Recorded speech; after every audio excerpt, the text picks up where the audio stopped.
Le soleil de l'après-midi perçait les guirlandes sur la pelouse où la fête annuelle des récoltes avait commencé, avec son habituel mélange de devoir moral et de compétition modérée.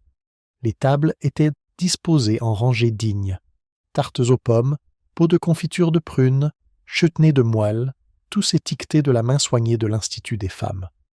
Miss Marple, assise près de la tente du presbytère, regardait le précieux biscuit Victoria de Madame Harper être porté avec révérence à la table des juges. C'était censé être une scène de réconfort, pourtant quelque chose la piqua. La foule s'était éclaircie autour du pressoir à cidre, un murmure s'éleva, d'abord curieux, puis inquiet. Une exclamation féminine, mi-halètement, mi-prière, interrompit le doux bourdonnement de la conversation. Quelqu'un s'est effondré à côté du stand de composition florale. Les pétales des marguerites de la Saint-Michel se répandaient sur l'herbe, bleu sur fond de vert terne. Miss Marple se leva, légèrement appuyée sur son ombrelle. Lorsqu'elle atteignit le lieu du vacarme, le médecin du quartier était agenouillé près de la silhouette effondrée de M. Peter Rye, un avocat retraité récemment installé à St. Mary Mead. Son visage avait pris la teinte grisâtre d'un thé trop infusé. Une petite broche en argent, en forme d'épi de blé, reposait près de sa main. Le médecin a parlé d'une crise cardiaque soudaine, peut-être, mais il y avait une pointe de défensive dans son ton, comme s'il espérait que l'explication suffirait avant que quiconque ne pose de questions. Le regard de Miss Marple se posa sur la broche. Elle n'appartenait pas à M. Rye, c'était certain. Elle avait vu Mme Harper l'attacher fièrement à son châle à peine 20 minutes auparavant, un bijou sur le thème des moissons offert par son défunt mari. Mme Harper elle-même se tenait à proximité, serrant son sac à main à deux mains. Lorsque le regard de Miss Marple croisa le sien, la femme tressaillit et se détourna. Leur triste interruption d'une fête villageoise aurait pu prendre fin si le silence étrange n'avait pas suivi une fois le corps transporté à la salle paroissiale. Les gens évitèrent le regard des autres. Les conversations s'éteignaient comme des pierres. Plus tard, lorsque l'inspecteur Crane arriva de Much Benham, les villageois se rassemblèrent instinctivement, chacun répétant sa version des faits. Miss Marple entendit les récits de ceux qui s'étaient approchés de la table à cidre, de ceux qui avaient parlé à qui, et de ceux dont la pâtisserie avait remporté le prix que M. Rye devait juger.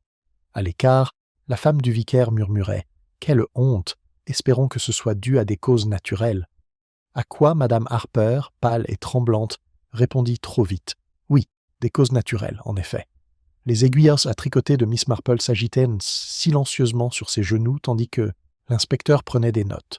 C'était un homme courtois, pragmatique, avec l'air légèrement harassé de quelqu'un habitué aux mélodrames paroissiaux. Mais même lui marqua une pause lorsque Miss Marple fit remarquer, presque distraitement, que les morts subites étaient souvent particulièrement gênantes lorsque les personnes venaient d'être observées en parfaite santé. La remarque flottait dans l'air comme la fumée d'une cheminée. Le soir, la guirlande s'affaissait, les gâteaux étaient rangés et la verdure paraissait étrangement en désordre, comme si la journée elle-même avait perdu sa forme. La broche en argent avec épi de blé avait disparu, discrètement récupérée. Mais l'esprit de Miss Marple gardait l'image exactement là où elle se trouvait, près de la boucle de la main de M. Rye. Elle rentra chez elle sous un ciel d'un violet pâle, pensant aux récoltes et aux comptes à rendre, à ce que les gens ramassaient et à ce qu'ils cachaient. Un rire lointain s'éleva du pub, fragile et tendu. Sur son chemin, elle s'arrêta, ressentant ce sentiment indéniable que quelque chose de petit et apparemment inoffensif s'était déplacé, et que derrière toute cette préoccupation polie, il y avait un calcul. Une lettre dépassait de sa boîte aux lettres, le coin humide de rosée. Elle ne portait pas de timbre, seulement son nom écrit d'un gribouillage rapide.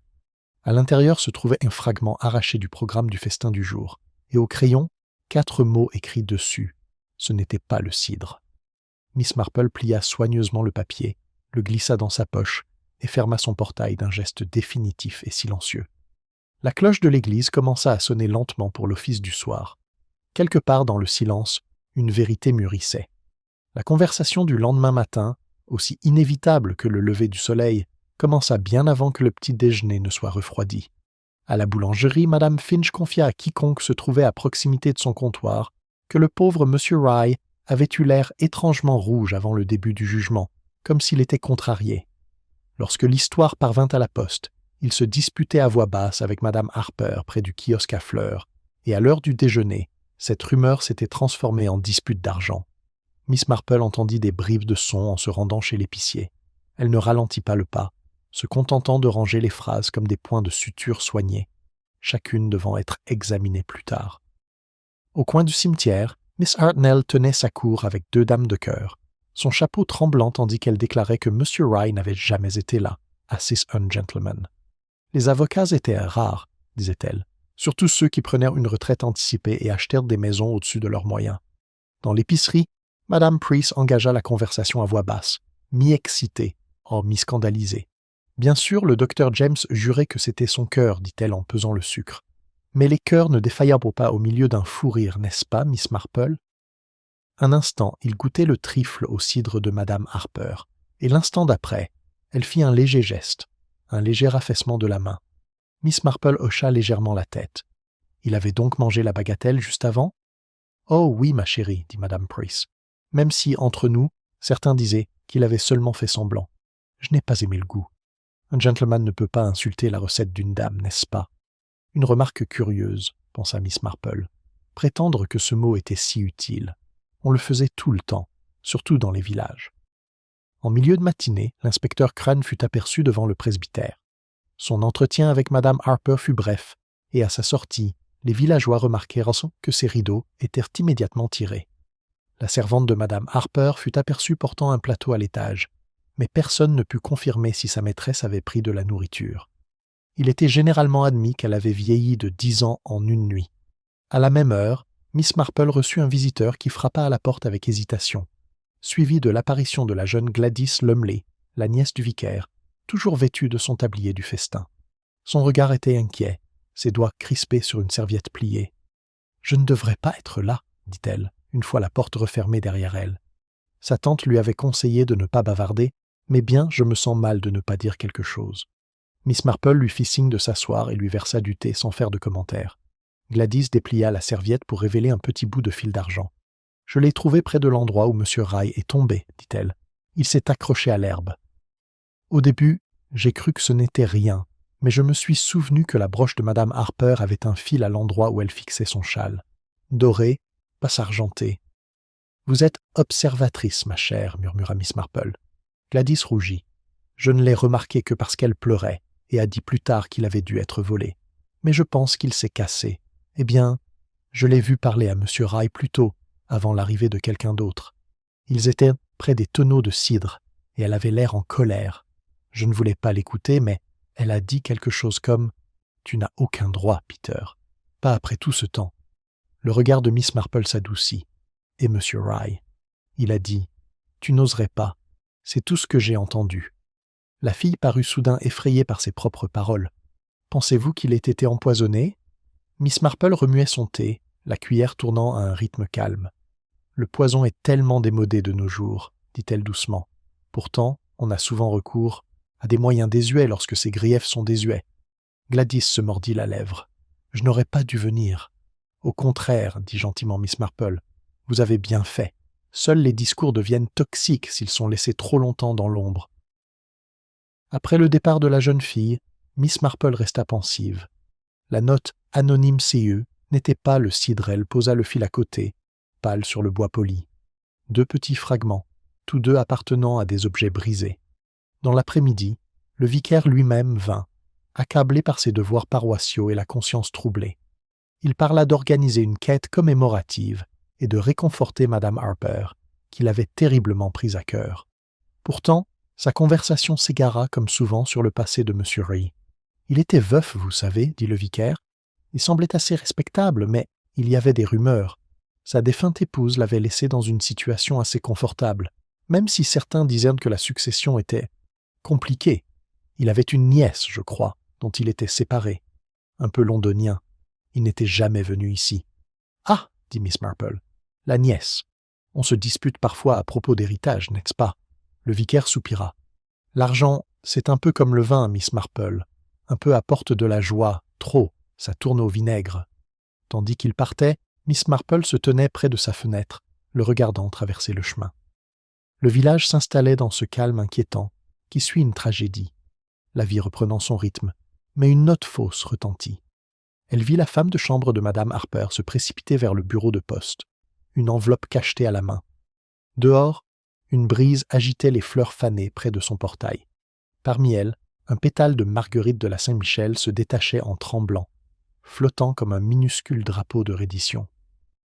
Miss Marple ferma les yeux un instant, pensant aux fils d'argent et aux broches disparues, aux rires faux et aux dettes invisibles. La vérité, sentait-elle, bruissait déjà dans les haies, attendant seulement d'être révélée. Et quelque part à St. Mary Mead, quelqu'un priait pour qu'elle n'y parvienne jamais.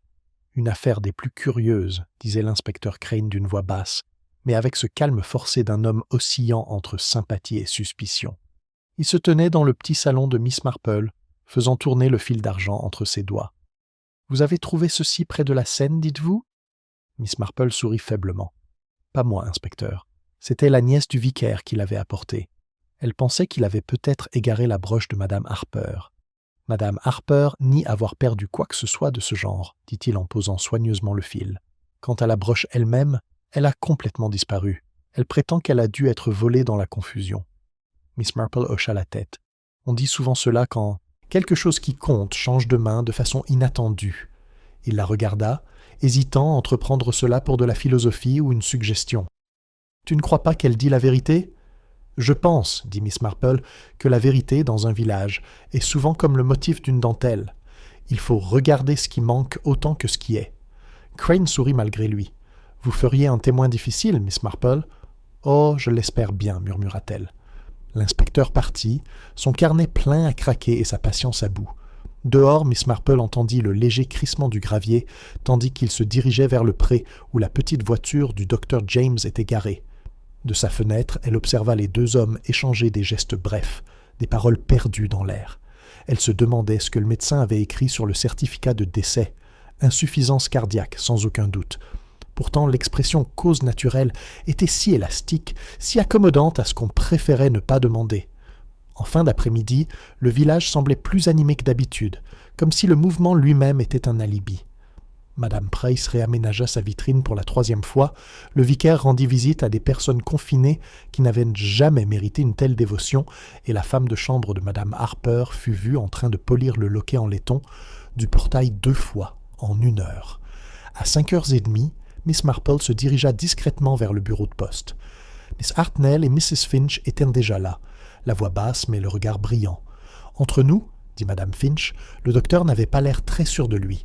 Et Madame Harper Why, elle s'est évanouie quand il a mentionné cette bagatelle. »« Tout à fait, dit Mademoiselle Hartnell, et j'ai entendu dire par ma cousine de Much Benham que le testament de feu M. Harper n'était pas aussi généreux qu'il aurait pu l'être. Elle craint probablement que les gens ne parlent. » Miss Marple leur lança son regard le plus aimable. « Mon Dieu, mais les gens parlent toujours, n'est-ce pas? On pourrait dire que c'est notre passe-temps national. » Ils rirent, soulagés d'être absous. « Entre nous, ajouta Madame Finch en baissant encore la voix, Monsieur Rye n'était pas aussi charmant qu'il le paraissait. Le mari de ma cousine, qui avait eu affaire à lui un jour, disait qu'il était trop accommodant, trop obligeant. Ces gens-là ont toujours quelque chose en réserve. » Miss Marple inclina la tête. « Oui, une conscience peut-être. » Les deux femmes parurent incertaines, puis s'occupèrent de monnaie et de timbres. Le ton de Miss Marple, parfaitement poli, laissait pourtant derrière lui un léger malaise, comme le courant d'air d'une porte ouverte. Elle rentra chez elle en passant devant le cimetière. Le soir tombait, les ombres se rassemblant parmi les pierres tombales. De l'autre côté de la haie, elle revit l'inspecteur Crane qui parlait au docteur James à côté de sa voiture. Les mains du médecin étaient agitées, tirant sur ses gants. L'expression de Crane exprimait la patience, mais le genre de patience qui attendait une résistance. Lorsque Miss Marple arriva à son portail, une silhouette l'attendait près d'un homme mince, coiffé d'un chapeau trop neuf pour être porté au village. Il se retourna vivement à son approche. « Mademoiselle Marple ?» demanda-t-il. Sa voix était cultivée, issue de l'éducation londonienne. « Pardonnez-moi cette intrusion. Je suis Monsieur Léonard Rye, le neveu de Peter Rye. » Elle inclina la tête, le jaugeant d'un regard. Les mêmes yeux plissés, mais plus froids. « Je suis profondément désolé pour votre perte. » Il hocha la tête avec raideur. « Merci. Je suis venu hier soir. La police dit que c'était une crise cardiaque, mais je ne peux pas l'accepter. Mon oncle était en parfaite santé. On a étouffé quelque chose. » Il s'arrêta, jetant un coup d'œil vers la voiture de l'inspecteur. « Je ne devrais pas parler ici. Puis-je appeler demain ?»« Bien sûr, dit-elle doucement. La vérité vient rarement à la hâte. » Il partit en s'inclinant légèrement, marchant d'un pas rapide, son manteau frôlant la haie de lavande. Miss Marple le regarda disparaître au détour du virage. Un citadin, peu habitué au rythme lent du village, trop sûr, peut-être, de savoir ce qu'il cherchait. À l'intérieur, le crépuscule semblait empli de murmures. Elle s'assit près de la table où reposaient encore le mot et le fil, et commença à tricoter sans réfléchir. Ses mains réalisaient le motif automatiquement, tandis que son esprit en assemblait d'autres. Les tremblements de Madame Harper, le malaise du médecin, l'indignation du neveu.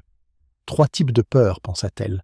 La peur d'être découvert, la peur du blâme et la peur de la perte. Chacune laissait derrière elle un silence différent. Un coup frappé la fit sursauter. C'était le Dr James lui-même, pâle sous sa casquette en tweed.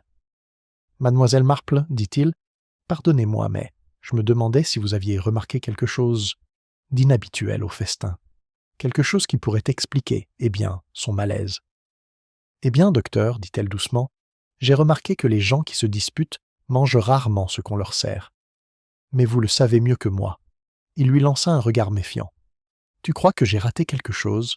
Je pense, dit Miss Marple, que parfois on néglige l'évidence parce qu'elle est enveloppée de courtoisie. » Il expira, mal à l'aise. « Il y aura une enquête, vous savez, demain matin. J'ose dire que ça clarifiera les choses. » Miss Marple sourit, l'air peut-être, mais pas la conscience. Il hésita puis se détourna. Lorsque la porte se referma, elle resta immobile, écoutant le lent tic-tac de l'horloge. Par la fenêtre, elle aperçut la faible lueur de la lampe torche de l'inspecteur sur le gazon.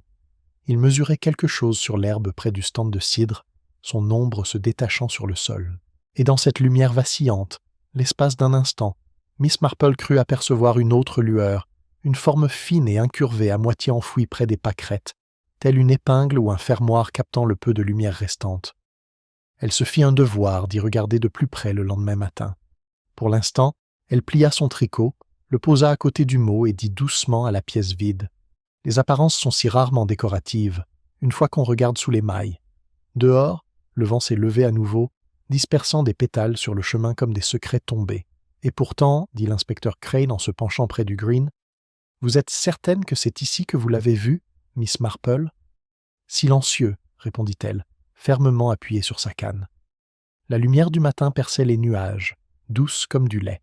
Ses yeux étaient mis fixés sur la petite lueur à moitié dissimulée dans l'herbe, exactement là où elle l'avait aperçue la veille. Crane utilisa son canif pour la soulever délicatement. Une épingle cassée, pliée près du fermoir. Il l'enveloppa dans du papier et prit une note. Il s'agissait probablement d'une partie de la broche manquante, dit-il. Cela corrobore la version de Madame Harper, n'est-ce pas? Qu'elle l'ait laissé tomber en se penchant vers lui. Miss Marple parut légèrement perplexe. Avait-elle dit qu'elle s'était penchée sur lui? Crane hésita. Enfin, non. Elle dit qu'elle s'était évanouie lorsqu'il est tombé et que les autres se sont rassemblés. Peut-être l'a-t-elle laissé tomber à ce moment-là. Miss Marple hocha la tête, comme s'il s'agissait d'une affaire purement familiale. Il est si facile de perdre ses repères quand on est nerveux. Un jour, j'ai égaré une bobine entière de fil lorsqu'un évêque s'est évanoui à côté de moi à la fête paroissiale. Crane émit un petit rire, mais ses sourcils restèrent froncés. C'est quand même étrange. Personne ne l'avait vu près de M. Ray quand il était tombé. En effet, dit Miss Marple, c'est parfois le signe le plus évident. Ils se dirigèrent ensemble vers le presbytère où Madame Harper avait consenti à un autre mot par souci d'exactitude. À l'intérieur, elle était assise, raide, dans un fauteuil fleuri, un léger parfum d'eau de lavande flottant dans l'air. Ses mains, gantées malgré la chaleur matinale, restèrent fermement jointes. « J'ai tout dit, » dit-elle d'une voix cassante. « Peter, Monsieur Ray, jugeait les conserves. Je l'ai félicité, puis il est passé à autre chose. Il y a eu des rires, je crois, et soudain, vous savez. » Crane l'observa. « Tu ne lui as rien proposé? Le trifle au cidre, peut-être ?» Elle cligna des yeux, trop lentement. Le trifle était sur la table d'à côté, inspecteur. D'autres l'avaient servi. Je l'avais seulement préparé. La voix de Miss Marple résonna comme un fil doux. « Quelle jolie chose, cette broche que vous portiez. Un cadeau de votre défunt. Marie, je crois ?» Madame Harper parut surprise. « Eh bien oui. Comment avez-vous fait ?»« On se souvient des petits détails, » disait Miss Marple. C'était, me semble-t-il, le genre de souvenir qu'on garde précieusement. Le regard de Madame Harper se posa brièvement sur ses mains gantées. « Je l'ai perdu, dit-elle rapidement. Un voleur a dû me le prendre dans la confusion. Ou alors il s'est cassé, murmura Miss Marple. Les lèvres de la femme se pincèrent. Tu ne crois pas que je le pense? Comment oses-tu? Non, non, dit gentiment Miss Marple. On suppose toujours qu'il y a vol avant qu'il y ait perte. C'est réconfortant, vraiment. L'inspecteur Crane ferma son carnet. Ça suffit pour l'instant, Madame Harper. Il vaut mieux que vous vous reposiez jusqu'à l'enquête. Lorsqu'ils sortirent au soleil, il expira. Elle a peur, celle-là. Mais culpabilité ou rumeur, je n'en sais rien. Miss Marple ajusta ses gants. Parfois, les deux sont indiscernables, inspecteur, surtout quand la réputation est une forme de revenu. Il lui lança un regard perplexe. Que veux-tu dire? Elle dépend de sa respectabilité, la pauvre. C'est sa monnaie d'échange. La perdre serait ruineux. Crane regarda vers les fenêtres du presbytère, où les rideaux tremblaient légèrement. Tu crois qu'elle cache quelque chose? Je crois, dit doucement Miss Marple, qu'elle se souvient de quelque chose qu'elle souhaite ardemment oublier. L'enquête eut lieu cet après-midi-là à la salle paroissiale, où l'odeur du cirage et du papier se mêlait au malaise. Les villageois occupaient les derniers rangs, chuchotant comme des feuilles mortes.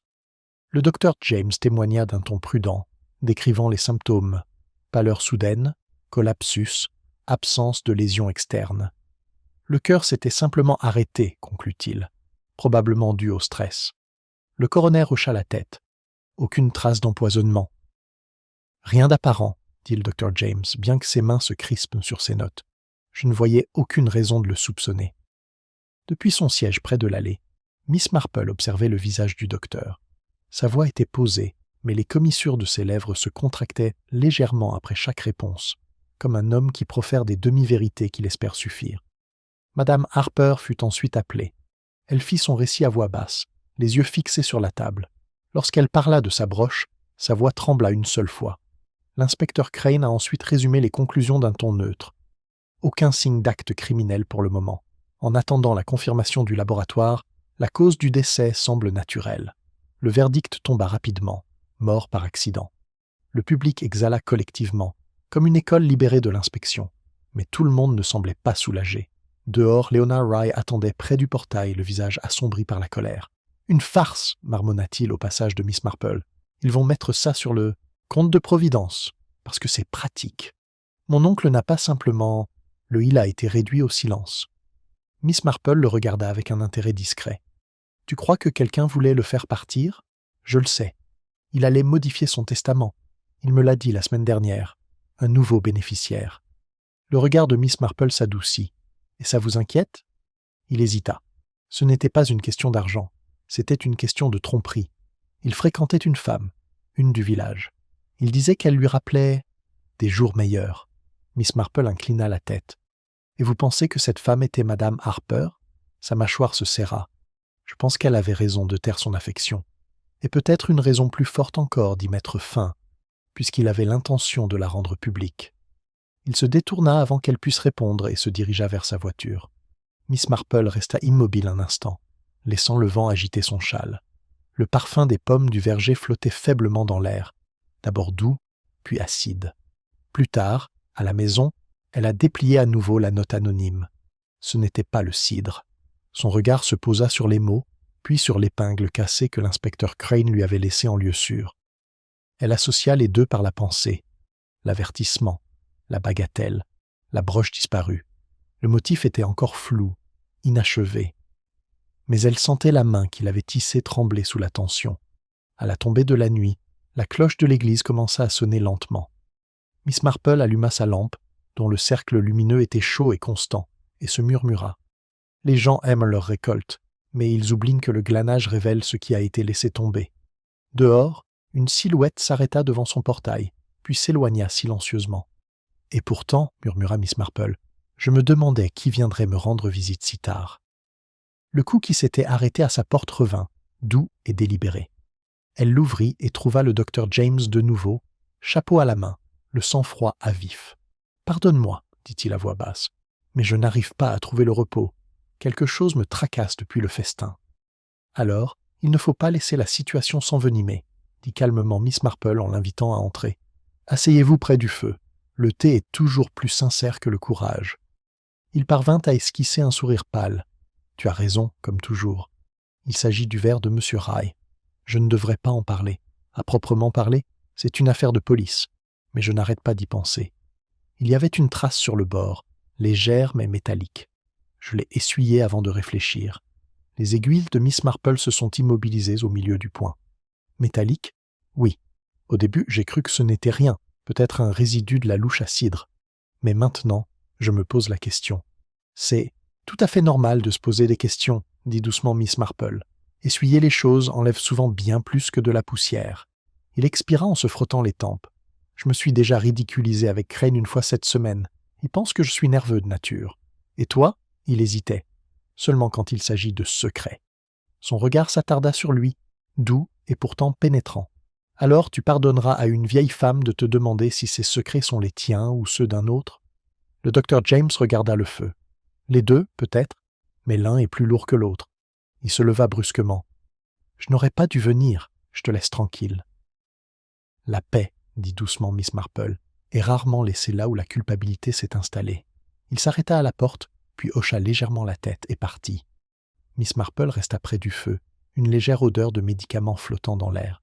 Elle repensa à la bagatelle, aux vers tachés, aux mots. Des fils qui ne formaient pas encore de motif, mais, quelque part dans leur trame, une intention vacillait. Le lendemain, St. Mary Mead se comporta comme si la mort était passée poliment et s'était envolée.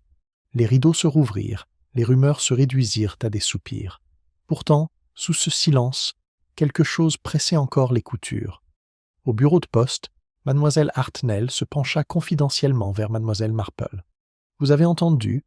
Madame Harper a renvoyé sa femme de chambre ce matin et a dit qu'elle était inappropriée, imaginez, après toutes ces années. » « Comme c'est soudain, » dit Miss Marple d'un ton doux. « Avait-elle donné une raison? » ?»« Elle n'en a rien dit, juste que la fille était impertinente. Mais croyez-moi, là où vont les domestiques, les histoires suivent. » Ils se séparèrent avec des sourires polis, et Miss Marple continua vers le presbytère, où l'odeur du chou trop cuit l'accueillit devant la servante maintenant nerveuse, au visage maigre et serrant son tablier. « Entrez, mademoiselle Marple, dit madame Harper depuis le salon, son calme répété mais fragile. « Vous êtes venue pour la quête pour l'église, sans doute ?» Miss Marple inclina la tête. « En un sens, oui. Mais j'espérais parler de votre pauvre domestique. J'espère vraiment qu'elle trouvera bientôt un autre logement. » Les yeux de madame Harper clignèrent. Impossible de la retenir. Elle devint insolente et laissa entendre des choses. À mon sujet et à propos de feu, monsieur Rye. C'était tout à fait honteux. « Ah, dit Miss Marple doucement, mais les domestiques entendent si souvent ce qui ne leur est pas destiné, n'est-ce pas? Et parfois, quoi, Ouest? » Les mains de madame Harper tremblaient légèrement. Vous n'imaginez pas à quel point ce village peut être cruel. Les regards, les murmures. Je n'ai rien fait de mal. Miss Marple lui offrit un sourire compatissant. J'en suis sûre, ma chère. Mais je pense qu'il faut faire attention à ces bijoux dans ces moments-là. On se souvient. Des broches, vous savez, surtout quand elles brillent. La femme retint son souffle et, l'espace d'un instant, la façade s'effondra. « Il voulait me laisser quelque chose, murmura-t-elle. Pas une lettre d'argent. Cela aurait tout expliqué. Mais elle a disparu. Disparu après l'incident. » Miss Marple pencha la tête. « Une lettre, dites-vous? Curieux. Les lettres ont tendance à brûler ou à disparaître selon la personne qui craint leur encre. » Madame Harper se détourna brusquement. « Je pense que vous devriez partir maintenant. »« Comme vous voudrez. » Miss Marple se leva et ajusta ses gants. « Mais si jamais une lettre vous parvient, Madame Harper, rappelez-vous qu'elle ne contient peut-être pas d'absolution, mais d'invitation. » Lorsqu'elle sortit, l'air était vif, chargé de la douce saveur des pommes pourries. Elle vit l'inspecteur Crane approcher, chapeau bas contre le vent. « Bonjour, Miss Marple, dit-il. J'ai eu des nouvelles du labo. Des traces d'arsenic ont été trouvées dans l'estomac de M. Rye, une quantité infime, mais il y en a. » Elle hocha la tête comme si elle s'y attendait. « Alors, il faudra réécrire ton verdict, j'imagine. Je reparlerai à Madame Harper. Elle est le lien évident. La bagatelle, la broche, son trac. » « Évidemment, dit doucement Miss Marple, c'est un mot tellement dangereux. Il rend aveugle plus vite que le poison. » Crane fronça les sourcils. « Tu la crois innocente? »« Je pense qu'elle est impliquée, dit Miss Marple, mais peut-être pas aussi directement qu'on le pense. Les motivations sont rarement aussi faciles. » Il avait l'air las. « Tu as toujours le don de me donner l'impression d'avoir raté la vraie histoire. Il ne te manque que la broderie, dit-elle gentiment. Le tissu est toujours en dessous. » Ce soir-là, alors qu'elle rangeait son tricot dans son panier, ses doigts effleurèrent quelque chose coincé dans la laine. Un minuscule morceau de papier plié. Curieuse, elle l'ouvrit. Un fragment d'écriture, effacé, mais lisible, était destiné à elle, mais elle ne doit jamais. Elle le fixa un long moment, l'air indéchiffrable. Puis elle sortit le mot de son tiroir, le seul avertissement. Ce n'était pas le cidre placé les deux côte à côte. Un papier différent, une écriture différente. Pourtant, tous deux écrits avec la même urgence de détourner l'attention, de protéger, ou peut-être de confesser. L'horloge sonna doucement dans un coin. Miss Marple se pencha en arrière, le regard fixé sur les papiers. Quelque part entre eux, la vérité commençait à murmurer, et elle comptait bien en entendre chaque syllabe. 2 notes, alors, murmura l'inspecteur Crane penché sur la table de Miss Marple, son doigt parcourant les bords des papiers. Des mains différentes, dites-vous. Oui, dit Miss Marple sereinement. Mais tous deux étaient assez de la même peur, l'un pour détourner la culpabilité, l'autre pour l'enterrer. Il se redressa en expirant. Vous voulez dire qu'il y a un conspirateur dans tout ça? Seigneur, Miss Marple, cet endroit est assez petit pour contenir la culpabilité sous une tasse de thé. Elle sourit faiblement. Et c'est précisément là qu'il faut regarder, inspecteur. On cache la vérité non pas dans l'ombre, mais dans la lumière du jour. Crane ne semblait pas convaincu. Pourtant, ce fragment lui était destiné, mais elle ne doit jamais. Qui est ce « elle » Madame Harper? Peut-être, dit Miss Marple, mais les lettres voyagent rarement droit. Elles errent, comme la conscience. Un coup frappé à la porte la coupa. Crane ouvrit et trouva Léonard raille debout, la pluie noircissant les épaules de son manteau. Il paraissait tendu, provocateur. « J'ai besoin de te parler, dit-il en jetant un coup d'œil à Miss Marple par-delà l'inspecteur. Seul à seul, si possible. Crane croisa les bras. « Vous pouvez parler ici, monsieur Rye. Nous sommes tous les deux intéressés par la même chose. » Léonard serra les dents, mais il entra. « Il s'agit des papiers de mon oncle. J'ai fouillé son bureau ce matin. Il y a un testament daté de 2 semaines. Il l'a modifié. Il a laissé une somme à Madame Harper et une autre au docteur James. Les aiguilles de Miss Marple sont toujours là. C'est curieux. Je ne savais pas que le docteur était un tel favori. »« Il ne l'était pas, » dit Léonard sèchement. « Il se connaissait à peine. Mais il y a autre chose que quelqu'un a falsifié dans le testament. Les signatures des témoins sont floues, comme réécrites. » L'inspecteur Crane fronça les sourcils. « C'est une accusation grave. Vous l'avez montré à un avocat ?»« Pas encore, » admit Léonard. « Je voulais voir si l'un de vous pouvait d'abord y trouver un sens. Ça a l'air fabriqué, le genre de document qu'on écrit à la hâte. » Le regard de Miss Marple s'adoucit. La hâte est souvent synonyme de peur. Et la peur, cher monsieur Rye, est un bien meilleur mobile que la cupidité. Il avait l'air déconcerté, mais Crane se pencha. « Vous insinuez que le testament a été falsifié après sa mort ?»« C'est possible, dit Miss Marple, mais peut-être pas pour le gain. Il y a des moments où les gens font semblant de ne pas voler, mais à restaurer. »« Restaurer quoi ?» exigea Léonard. « Dignité, dit-elle simplement, ou silence. » Crane émit un léger gémissement. « Il faudra interroger à nouveau le médecin, s'il a été témoin du document. »« Il ne l'a pas fait, interrompit Léonard. C'est justement ça. Les signatures appartiennent à une Mary L. et à un James D. Personne au village ne correspond à ces 2 signatures. Miss Marple échangea un regard avec Crane. « Mary L. » murmura-t-elle. « Je me demande si ce ne serait pas Gladys Lumley, la nièce du vicaire. Elle était près de monsieur Rye cet après-midi-là. »« C'est bien pensé, dit Crane. Je vais lui parler. » Mais Miss Marple secoua légèrement la tête. « Je vais le faire plus doucement. Les jeunes filles disent rarement la vérité aux policiers. Cela les effraie et les fait tourner en bourrique. » Elle trouva Gladys au jardin du presbytère, taillant des rosiers tardifs avec une précision distraite. À l'approche de Miss Marple, elle rougit. « Oh, Miss Marple, j'ai entendu dire que la police avait trouvé du poison. C'est horrible d'y penser, n'est-ce pas ?»« Oui, ma chère, dit gentiment Miss Marple, mais les choses horribles s'améliorent rarement par le silence. Dites-moi, monsieur Rye, vous a-t-il jamais demandé de signer quelque chose ?» La main de la fille tremblait, la tondeuse se fermant brusquement à l'air. Je ne pensais pas que cela avait d'importance. Ce n'était qu'un formulaire. Il a dit que c'était pour le comité de la fête, pour une question d'assurance ou quelque chose comme ça. Est-ce qu'il semblait nerveux? Gladys a hésité. Un peu, mais avec gentillesse. Il a même plaisanté en disant que j'aidais à ranger après son départ. Miss Marple l'observait attentivement. Et l'autre témoin? Un homme, peut-être? Oui, Dr. James. Il est entré au moment où je partais. Monsieur Rye a dit qu'il voulait aussi sa signature. » Miss Marple sourit faiblement. « Merci, ma chère.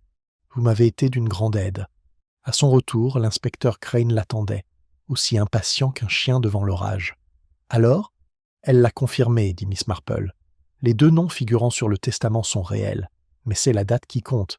S'il a été signé avant le festin, alors le motif change complètement. » Crane fronça les sourcils. « Comment ça ? » ?»« Car, inspecteur, cela signifie que les bénéficiaires en étaient conscients, et la peur a un étrange effet sur la gratitude. On commence à se demander pourquoi Yoon a été choisi. » Il s'est frotté la mâchoire. « Tu crois que quelqu'un a agi sous l'effet de la panique ?»« La panique, disait Miss Marple, ou le remords. Les 2 peuvent te mener à des meurtres très bien faits. » Ce soir-là, le ciel se teinta de pourpre. Le village était silencieux. Les lampes brillaient comme des yeux vigilants. Miss Marple tricotait, le regard perdu dans le vide. Une lettre glissa sous sa porte. Ni nom, ni cachet. À l'intérieur, une seule ligne écrite avec précision. Il aurait dû le brûler lui-même. Elle le lut 2 fois, puis le plia soigneusement à côté des autres. Un bruit de pas persista dehors, avant de s'estomper dans la nuit. Miss Marple resta assise, immobile, l'air indéchiffrable. Puis elle murmura, presque tendrement. « Oh, mais ils ne le font jamais, n'est-ce pas? Ils laissent toujours un coin intact. »« Et vous êtes certain qu'il est passé sous votre porte ce soir ?» demanda l'inspecteur Crane, tenant le dernier mot entre ses doigts, ganté. « Tout à fait, dit Miss Marple. Et à moins que les cambrioleurs n'aient développé un penchant pour la littérature, il a ça été remis en main propre par quelqu'un qui craint davantage le feu que d'être découvert. » Crane fronça les sourcils, examinant le papier. « Même encre, qu'avant. Je vais le faire vérifier. Mais qu'est-ce que ça veut dire? Il aurait dû le brûler lui-même. Brûler quoi? » Le regard de Miss Marple se porta vers la fenêtre, où la nuit brillait encore faiblement, sous le reflet de la pluie. Une lettre, peut-être, ou une conscience. Avant que Crane puisse répondre, on frappa à la porte avec urgence et force. La porte s'ouvrit sur la femme du vicaire, pâle et essoufflée. « Inspecteur, Dieu merci, il y a eu une autre tragédie. La femme de chambre de Madame Harper l'a trouvée dans le petit salon, effondrée près de l'âtre. Le docteur James est auprès d'elle. » Crane jura doucement et saisit son chapeau. Miss Marple se leva à son tour, l'air calme mais grave. « Il semble, murmura-t-elle, que le silence soit devenu contagieux. » Ils traversèrent le chemin jusqu'au presbytère. La maison était lourde d'une odeur de fumée et de camphre. Madame Harper était allongée sur le canapé, un châle tiré jusqu'au menton, le visage pâle comme un fantôme contre le coussin. Le docteur James se tenait à côté d'elle, les mains légèrement tachées d'iode. « Elle est vivante, » dit-il rapidement en voyant l'air de Crane. « Évanouie, ou presque. Mais elle avait pris du cognac et j'ai trouvé ça sur la table. » Il brandit une petite fiole en verre, à moitié pleine, dont l'étiquette était brouillée par la chaleur. Du laudanum, elle jure ne pas l'avoir pris exprès. Les yeux de Crane se plissèrent. « Et tu la crois ?»« Je ne sais pas trop quoi croire, » admit le médecin. « Elle est bouleversée. » Elle n'arrêtait pas de marmonner à propos du feu. Miss Marple s'approcha. L'âtre était encore chaud, les cendres légèrement rouges. Parmi elles, des fragments de papier noirci s'enroulaient comme des feuilles mortes. « Tu as vu ce qu'elle a brûlé ?» demanda-t-elle doucement. Madame Harper s'agita, la voix rauque. « Il m'avait laissé une lettre. Je ne supportais pas qu'elle soit lue par d'autres. Il écrivait des choses horribles, des accusations et des mensonges. » Le ton de Miss Marple était presque tendre. Heureusement que les flammes sont discrètes. Elles ne se disputent jamais. La femme frissonna, se couvrant le visage. Il disait que je l'avais ruinée, que j'avais trahi sa confiance. Mais ce n'était pas vrai. C'est vrai, ce n'était pas le cas.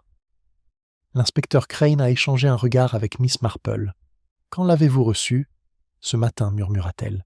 C'était dans une enveloppe marquée « Privé ». Je l'ai ouverte après le petit déjeuner. Il a dû l'écrire avant le festin, avant de mourir. » Le docteur James posa la fiole en fronçant les sourcils. Il anticipait alors quelque chose, peut-être, une dispute. Madame Harper émit un petit rire entrecoupé. Une dispute implique 2 personnes.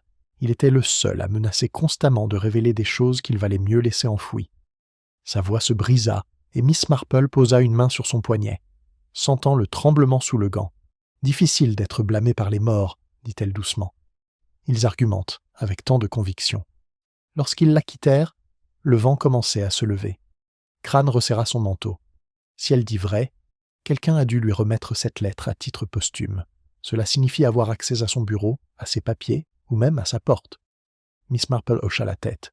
Oui, et la question est de savoir si c'était par cruauté ou par gentillesse. Ils atteignirent le portail où se trouvait la voiture de Leonard Rye. Il s'approcha d'eux rapidement, l'air hargneux. « Je viens d'entendre.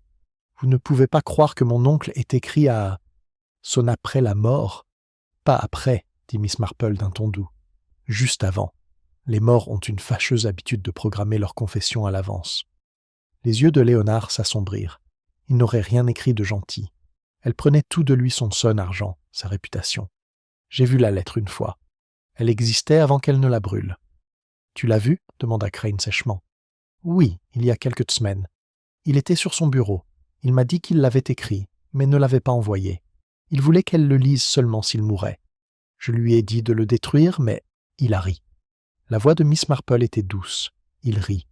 On rit souvent quand on a déjà choisi sa perte. Léonard se tourna vers elle, frustré. « Tu me trouves mélodramatique, mais je connais le genre de Madame Harper. Elle a sans doute trouvé un moyen d'accélérer les choses. »« Peut-être, dit Miss Marple, ou peut-être que quelqu'un souhaitait que le contenu de la lettre disparaisse avant toi, je pouvais le voir. » Il fronça les sourcils, incertain. « Que veux-tu dire ? Rien de tel que cette destruction pour de nombreux maîtres, Monsieur Rye. L'innocent brûle d'oublier le coupable, de l'effacer. » Ce soir-là, l'inspecteur Crane retourna à la salle paroissiale, où les affaires de Monsieur Rye étaient conservées jusqu'à leur libération. Miss Marple l'accompagna discrètement, son châle serré. Une légère odeur de poussière et de papier flottait dans l'air. Crane déverrouilla l'armoire et ouvrit le tiroir du bureau. À l'intérieur se trouvaient des liasses de correspondances bien rangées, aux bords brûlés. Une enveloppe gisait, apart half burned, à moitié survivant. Il l'ouvrit doucement. La ligne restante était brève mais lisible. Et s'ils découvrent un jour la vérité sur ce qui s'est passé à Londres, Crane leva brusquement les yeux. Londres ? Miss Marple sourit faiblement. Tout péché à la campagne a une racine en ville, inspecteur. Parfois, il faut juste un peu plus de temps pour qu'il germe. Il soupira. Il faudra trouver ce qui se passe. Peut-être que son neveu le sait. Peut-être, dit Miss Marple, mais il serait peut-être plus sage de demander à ceux qui prétendent ne pas le faire. Ils sortirent dans la fraîcheur, la cloche de l'église sonnant doucement au-dessus d'eux. Miss Marple se retourna, son regard s'attardant sur la faible lueur orangée qui couvait encore dans la grille de la maison de Madame Harper de l'autre côté du chemin. « Tu crois qu'elle avait l'intention de se suicider » demanda Crane à voix basse. Miss Marple secoua la tête. « Non, inspecteur, je pense qu'elle voulait seulement détruire le passé. Mais on ne sait jamais à quel point la culpabilité peut être incendiaire. » Alors qu'ils se séparaient, un léger bruissement attira le regard de Miss Marple vers le portail de son jardin. Une silhouette observait, immobile, encadrée par la lumière de la lampe. Dr. James. Il leva une main, non pas pour saluer, mais pour avertir. Puis il se retourna et disparut dans la brume. Miss Marple observa jusqu'à ce que l'air se calme à nouveau, son expression indéchiffrable. « Ah, murmura-t-elle, quand le guérisseur craint d'être exposé, il faut se demander qui il a tenté de sauver. »« Vous m'avez fait sursauter, docteur, » dit Miss Marple d'une voix ferme tandis qu'elle s'avançait. « On aurait dit que vous aviez vu un fantôme. » La silhouette du Dr. James s'arrêta sous le bec de gaz, la brume s'enroulant autour de lui comme une fumée pâle. « Je suppose que oui, dit-il doucement, sauf que celui-ci porte un bonnet. » Miss Marple le regarda avec douceur. « La flatterie ne vous va pas, docteur. Qu'est-ce qui vous tracasse cette fois, les vivants ou les morts ?» Il hésita. « Les deux, je crois. Je voulais vous prévenir. L'inspecteur Crane a tort de croire que Madame Harper a agi seule. Il y a plus que du poison et des ragots.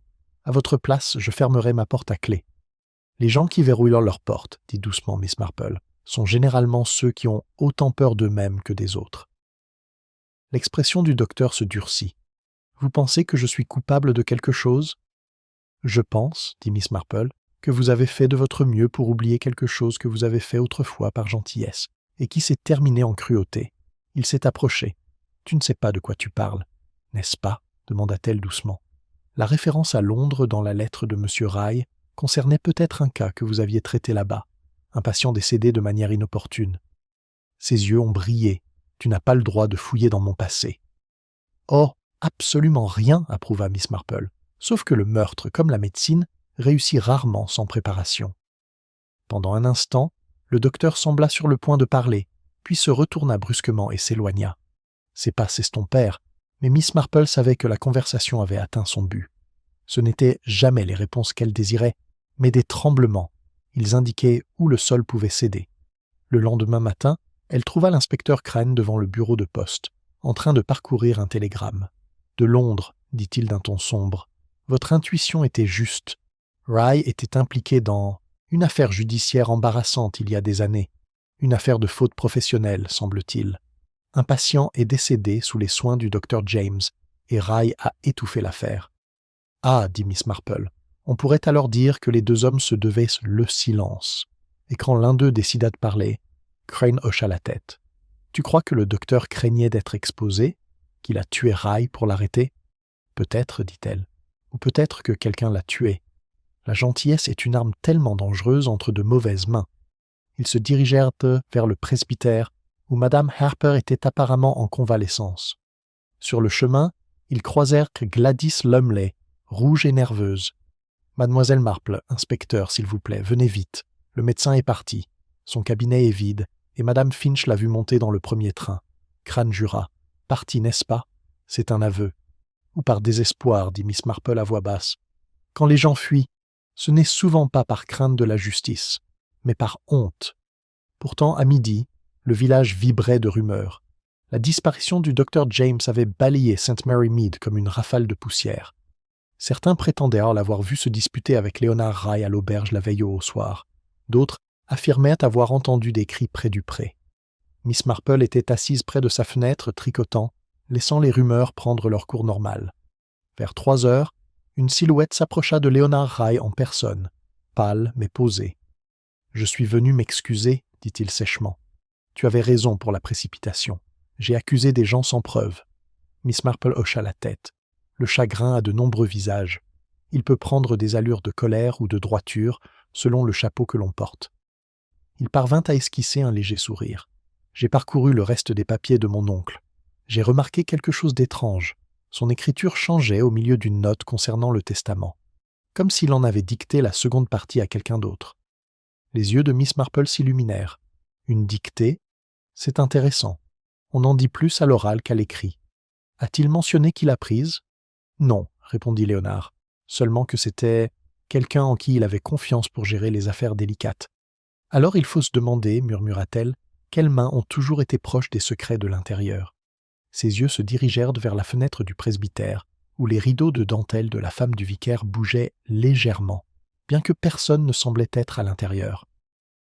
Ce soir-là, Miss Marple invita Mrs. Harper à un goûter volontairement informel, lui promettant paix et biscuits au gingembre. La femme arriva, les traits discrets, la voix tremblante comme du verre fin. « Je ne devrais pas être vue, dit-elle rapidement. On imagine déjà le pire. Ils le font, toujours, dit Miss Marple en servant du thé, mais ils pensent rarement que vérité. » Elle laissa le silence s'éterniser jusqu'à ce que les doigts de Madame Harper se mettent à tambouriner sur la table. Puis, comme par hasard, Mademoiselle Marple dit « J'ai repensé à la lettre de Monsieur Rye. Ça a dû être douloureux de recevoir des mots aussi accusateurs. » Madame Harper tressaillit. « Vous savez ce que ça disait ? » ?»« Pas exactement. Mais je connais des hommes comme lui. Ils mélangent affection et cruauté aussi facilement que le thé et le sucre. Pourtant, c'était intelligent de le brûler. J'aurais pu faire pareil. » La femme leva les yeux, surprise. « Vous me croyez, alors ?» Miss Marple sourit faiblement. « Ma chère, je crois presque tout le monde. C'est juste que je les crois pour de mauvaises raisons. » Les lèvres de Madame Harper s'entr'ouvrirent, puis se refermèrent. Ses yeux s'emplirent de larmes, et une larme glissa sur son gant. « Il n'était pas cruel, » murmura-t-elle. « Il avait peur de ce qui pourrait en sortir. » À propos du docteur ? Madame Harper hésita. « Il m'a raconté qu'une femme, il y a des années, était morte dans des circonstances étranges. Ce n'était pas vraiment la faute du médecin, mais sa famille voulait de l'argent. Peter s'en est occupé discrètement, mais cela le rongeait. Il disait que le médecin était trop faible pour supporter le danger. « Encore de la gentillesse, » murmura Miss Marple, « celle qui sauve une vie tout en coûtant une autre. » La respiration de Madame Harper s'accéléra. Il ne faut pas croire qu'il voulait faire chanter qui que ce soit. Il voulait, aide le médecin la forcer à prendre un nouveau départ, avant que son passé ne le ruine. Mais quelqu'un a mal compris. « Quelqu'un » répéta doucement Miss Marple. « Pas vous ?» Elle secoua violemment la tête. « Non, je le jure. Je voulais les empêcher de se détruire, mais cette lettre... Oh, je n'aurais jamais dû... » Miss Marple tendit la main par-dessus la table, son toucher léger comme de la soie. « Allez, ma chère. Personne ne commet jamais de meurtre seul, vous savez. Même s'il brandit l'arme, quelqu'un d'autre lui en a déjà donné la raison. » Quand Madame Harper partit, la soirée était devenue lilas. Miss Marple resta longtemps assise à sa table, les tasses de thé refroidissant à côté d'elle. Par la fenêtre parvenait le faible son des 7 coups de la cloche de l'église. Elle se leva, prit un petit carnet et écrivit 3 noms sur la page. Dr. James, Madame Harper, Gladys Lumley. Puis, après un moment de réflexion, elle en ajouta un 4e, Léla, femme du vicaire. Elle referma le livre avec un léger clic et murmura « Demain, alors. Voyons quelle vertu a la plus grande force. Et c'est pourquoi, mon cher inspecteur, dit doucement Miss Marple, nous devons les rassembler cet après-midi, avant que l'un d'eux ne décide de mettre sa conscience en ordre. » L'inspecteur Crane avait l'air dubitatif. « Un peu tôt pour faire du théâtre, non? Nous n'avons ni aveu ni preuve, et la moitié du village pense déjà que vous racontez des histoires. » Miss Marple sourit en arrangeant son col de dentelle. La vérité se révèle rarement. Il faut lui donner une tribune, puis simplement attendre que le coupable s'exprime. Le salon du vicaire avait été choisi pour sa neutralité. Parfumé au thé, ensoleillé, l'image même de la sécurité morale. Pourtant, lorsque les 4 personnes furent réunies, Madame Harper pâle mais provocante, Gladys Lumley tremblante, Leonard Rye maussade et la femme du vicaire d'apparence posée, la pièce semblait étouffante et trop immobile. Miss Marple était assise près de l'âtre, son tricot sur les genoux. L'inspecteur Crane était penché à la fenêtre, son carnet prêt. « Vous vous demandez pourquoi je vous ai fait venir, commença Miss Marple d'un ton léger. C'est parce que la mort du pauvre monsieur Rye, bien que tragique, n'était pas anodine. Elle révélait un certain schéma, tissé bien avant son arrivée à St. Mary Mead. Nous sommes tous victimes de nos meilleures intentions, n'est-ce pas? » Personne ne répondit. Seule l'horloge sur la cheminée fit tic-tac. Miss Marple regarda Mrs. Harper. « Vous, par exemple, vouliez seulement protéger votre réputation et celle d'autrui. Pourtant, en brûlant sa lettre, vous avez aussi détruit la seule chose qui aurait pu vous disculper. » Les mains de Madame Harper agrippèrent la coudoir du fauteuil. Je devais le faire. C'était du poison. « Oui, dit doucement Miss Marple, mais pas de celle qui tue le corps. Les mots aussi peuvent être mortels. Il a écrit que vous l'aviez trahi, mais en réalité vous protégiez quelqu'un d'autre. N'est-ce pas, ma chère ?» Madame Harper détourna le visage. « Peut-être, continua doucement Miss Marple, quelqu'un qui vous avait autrefois soigné médicalement et qui craignait que sa gentillesse soit un jour perçue comme de la complicité. » L'absence du docteur James planait comme un fantôme entre eux. Le visage de Léonard Rye se durcit. « Si vous insinuez que le docteur a empoisonné mon oncle, pourquoi n'est-il pas là pour répondre? Car, disait Miss Marple, la lâcheté est plus prompte que la justice, et pourtant, il n'a pas agi seul. » Un léger halètement s'éleva du coin de la pièce. Gladys Lumley, les mains tordant son mouchoir, murmura « Je ne savais pas qu'il allait mourir. L'inspecteur Crane s'avança. « Allez-y, mademoiselle Lumley. » Les yeux de la jeune fille s'embuèrent. Il m'expliqua que c'était un médicament. Le médecin affirma que M. Rye était en proie à un de ses malaises. Il me demanda de lui apporter le flacon, quelques gouttes dans le verre pour le calmer. Je ne posai pas de questions. Pourquoi l'aurais-je fait? Madame Harper s'écria « Oh, mon enfant, qu'as-tu fait ?» Gladys sanglotait. « Je croyais l'aider. Il a dit que l'homme avait besoin d'être calmé avant le début du jugement. Je jure que je ne savais pas. » La voix de Miss Marple était basse, posée. « Bien sûr que non, ma chère. Tu n'étais qu'une bonne intention de plus, exploitée par quelqu'un d'assez intelligent pour profiter de son innocence. Mais la question demeure, pourquoi le médecin a-t-il agi? La peur seule tue rarement. » Elle tourna son regard vers la femme du vicaire, qui restait assise, immobile, ses doigts gantés, pliés avec un soin particulier. « Vous aussi, vous avez reçu des lettres, n'est-ce pas, Madame Linton? Des lettres de Londres, transmises discrètement par la boîte aux lettres de la paroisse. » Les lèvres de la femme se pincèrent. C'était absurde. « Vraiment ?» demanda aimablement Miss Marple. La lettre de M. Rye à Madame Harper était écrite sur le même papier qu'aux lettres, que celle que vous avez déchirée il y a 3 jours. Les fragments se trouvaient dans votre cheminée lorsque la femme de ménage l'a vidée. Et votre écriture correspond au 2e mot glissé sous ma porte. Une brusque inspiration rompit le silence. La femme du pasteur hésita. Je voulais seulement le protéger. Le docteur. Il était faible, mais pas méchant. Peter menaçait de les dénoncer tous les deux pour ruiner la paix que nous avions ici. Il disait que la décence n'était qu'un masque de plus. Je ne pouvais pas le supporter. « Alors tu as prévenu le médecin ?» Je lui ai dit que Peter avait écrit à Londres pour obtenir des preuves. Il a paniqué. Je pensais qu'il parlerait à Peter, qu'il le raisonnerait. Je ne savais pas qu'il utiliserait du poison. Le ton de Miss Marple s'adoucit. « Peut-être pas. Mais vous avez bien écrit après coup, n'est-ce pas ? Il aurait dû le brûler lui-même. Vous vouliez que le médecin détruise le testament, la lettre, tout ce qui vous liait tous les deux au crime. » Le sang-froid de la femme se brisa. Sa voix n'était plus qu'un murmure. Je l'aimais autrefois, avant qu'il ne craigne sa propre compassion. Je voulais seulement que tout cela se termine en silence. Léonard Ray se leva brusquement, mêlant fureur et dégoût. Vous parlez tous de miséricorde alors qu'un homme repose dans sa tombe. Asseyez-vous, monsieur Ray, dit doucement Miss Marple. La justice n'est jamais simple, et le deuil est rarement simple. La mort de votre oncle a commencé des années avant que son cœur ne s'arrête, lorsqu'il a utilisé la faiblesse d'un autre homme pour acheter son silence. L'inspecteur Crane ferma son carnet, le visage sombre. Alors, le médecin prépara le laudanum, mademoiselle Lumley le lui apporta, et madame Linton les protégea ensuite. Précisément, dit Miss Marple. Chacun agissait par gentillesse, croyait-il. C'est ce qui rend ce geste si terriblement anglais. Madame Harper laissa échapper un soupir tremblant. Alors, que suis-je, Miss Marple? Une idiote qui a brûlé des preuves qui les auraient condamnés? Non, dit Miss Marple en se levant. Une femme qui prenait la loyauté pour la vertu. Tu pensais que le feu purifierait ce que seule la vérité pouvait faire? La salle était silencieuse.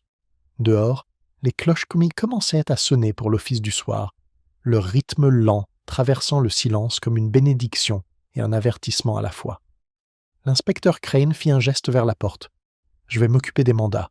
On trouvera le médecin. » Une fois les autres partis, Miss Marple resta près de la fenêtre, observant la brume s'infiltrer sur la pelouse du presbytère. Une légère odeur de papier brûlé persistait, mêlée à celle de la pluie d'automne. Elle murmura, à moitié pour elle-même. « Nous récoltons ce que nous semons, mais nous remarquons rarement les mauvaises herbes jusqu'à ce qu'elles fleurissent. » Ses yeux se levèrent vers le clocher, où une cloche unique sonna à nouveau, mesurée, inexorable. Quelque part en dessous, une vérité avait fini de mûrir. « Alors c'est fait, » dit doucement l'inspecteur Crane en attachant son manteau, tandis que la dernière voiture disparaissait dans la ruelle. On l'a emmené à Much Benham pour l'interroger. Le médecin sera amené par les cheminots du matin qui l'ont vu à Oxford. Le pauvre diable n'ira pas bien loin. Miss Marple hocha la tête, le regard fixé sur la route déserte. Il ne courra pas longtemps. Fuir n'est jamais synonyme de liberté, seulement de retard. L'inspecteur hésita. « Je ne peux m'empêcher de penser que vous avez presque pitié d'eux. »« Je le suis, » dit-elle doucement. « La pitié, c'est la seule émotion qui convient quand on se détruit par amour ou par peur. La culpabilité, voyez-vous, n'est qu'une autre forme d'affection qui s'est égarée. » Crane soupira. « Tu le dis presque poétiquement. »« Oh non, » sourit-elle faiblement, simplement humaine. Il releva son chapeau et partit, laissant Miss Marple seule dans le jardin du presbytère où les ombres du soir s'étendaient sur le gravier. La dernière lune des moissons se levait, pâle et posée. Quelque part au-delà de la haie, elle entendait encore le faible écho de la cloche de l'église, sonnant non pas la mort cette fois, mais les complis. Elle retourna lentement vers son cottage, l'air frais caressant ses joues. Des lumières brillaient faiblement derrière les rideaux de dentelle, la douce illusion du calme domestique. Elle savait que demain, le village commencerait à se régénérer, comme le font toujours les villages anglais, par des paroles déguisées en sympathie et un silence déguisé en respect. À son portail, elle trouva Gladys Lumley qui l'attendait, un châle noué autour des épaules, les yeux gonflés par les larmes. « Je leur ai tout raconté, » se murmura la jeune fille. « Ils ont dit que je ne serais pas inculpée, car je ne savais pas. Mais je... » Miss Marple lui toucha doucement la main. « L'ignorance n'est pas l'innocence, ma chère. C'est seulement le terreau où la culpabilité pousse le plus lentement. » Gladys laissa échapper un petit sanglot. « Les gens oublieront-ils un jour ?»« Jamais tout à fait, » dit Miss Marple. « Mais la mémoire s'efface quand personne ne la nourrit. Faites le bien en silence, et le temps fera le reste. » La jeune fille hocha la tête et s'éloigna, les épaules courbées sous son repentir. À l'intérieur, Miss Marple posa ses gants et son chapeau, allumant sa petite lampe. Les 2 notes qui avaient survécu reposaient encore sur son bureau. L'avertissement. Ce n'était pas le cidre, et la ligne il aurait dû le brûler lui-même. À côté d'eux se trouvait un seul pétale des marguerites de la fête, pressé entre les pages de son livre comme une signature de toute l'affaire. Elle s'assit près du foyer, tricota un panier à côté d'elle, et laissa ses pensées dériver non vers les morts, mais vers les vivants. Madame Harper, qui passerait ses années dans une disgrâce silencieuse, mais aussi en sécurité. Le docteur James, dont le châtiment avait commencé bien avant les menottes. Madame Linton, dont la piété s'était transformée en tromperie. Chacune avait parlé de compassion, et pourtant chacune l'avait utilisée pour masquer la vanité, la culpabilité ou l'amour. Et le pauvre monsieur Riet avait été la graine, et non le fruit. Il avait semé sa propre perte en confondant contrôle et conscience. Le feu émit un léger craquement, laissant échapper un léger sifflement, comme une protestation murmurée. Miss Marple se pencha plus près, les yeux reflétant la flamme. « C'est toujours pareil, » murmura-t-elle. « Dès que les gens croissent leurs intentions pures, ils commencent à pourrir de l'intérieur. » Un coup frappé la tira de sa rêverie, doucement, hésitante. Lorsqu'elle ouvrit la porte, le vicaire se tenait là, chapeau à la main, le visage profondément troublé. « Mademoiselle Marple, commença-t-il, je voulais vous remercier d'avoir vu clair dans tout cela avec une telle lucidité. Cela nous a bouleversés. Ma femme, eh bien, je suppose qu'elle aura besoin de temps pour retrouver son calme. » Le ton de Miss Marple était aimable, mais ferme. « Il est plus facile de guérir son sang-froid que sa conscience, monsieur Linton. Veillez à ce qu'elle trouve la seconde avant de perfectionner la première. » Il baissa les yeux, le rouge lui montant aux joues. « Je suppose que nous avons tous failli à nos devoirs chrétiens. »« En effet, » dit Miss Marple, « mais le pardon ne doit pas devenir une nouvelle forme de vanité ? Le village lui pardonnera, bien sûr qu'il le fait toujours. Les gens aiment bien faire ça, cela leur donne un sentiment de supériorité. » Il esquissa un sourire contrit. « Votre vision de la nature humaine est des plus dénuées de charité. »« Je préfère penser que c'est exact, » dit-elle doucement. « La charité sans exactitude n'est que de la cécité sous un meilleur chapeau. » Le vicaire rit doucement, même si le son manquait de fluidité. « Vous êtes remarquable, Miss Marple. »« Non, » dit-elle en fermant la porte derrière lui, simplement attentive. Plus tard, alors qu'elle se préparait à aller se coucher, le clair de lune éclaira son bureau, accrochant le fil d'argent encore enroulé là, le fragment que Gladys avait trouvé quelques jours auparavant. Elle le ramassa et le fit tourner entre ses doigts. Autrefois, il avait maintenu une broche, mais ce n'était plus qu'un bout détaché. Miss Marple sourit faiblement. « Il y en a toujours un, n'est-ce pas ?» murmura-t-elle. « Un fil qui ne trouve jamais son nœud. » Elle le plaça dans sa boîte à couture, éteignit la lampe et laissa l'obscurité s'installer. Dehors, le vent balayait le jardin, agitant les restes des marguerites de la Saint-Michel, dont les pétales avaient maintenant pris la couleur du souvenir. La cloche de l'église sonna de nouveau, douce et lointaine, une note unique et patiente. Au matin, les journaux l'appelleraient le mystère du festin des moissonneurs, mais pour Miss Marple, cela resterait toujours quelque chose de plus petit et de plus triste, un enchevêtrement de peur, de vanité et de tromperie bien intentionnée, le genre de choses qui arrivent partout où l'on se soucie trop d'être bon. Elle resta assise dans le noir un moment encore, ses pensées douces mais inflexibles. « Les gens, murmura-t-elle, continueront à tuer pour l'amour, la fierté et la réputation, et après, ils prépareront tous du thé et parleront de la Providence. » Ses yeux se fermèrent, un léger sourire persistant.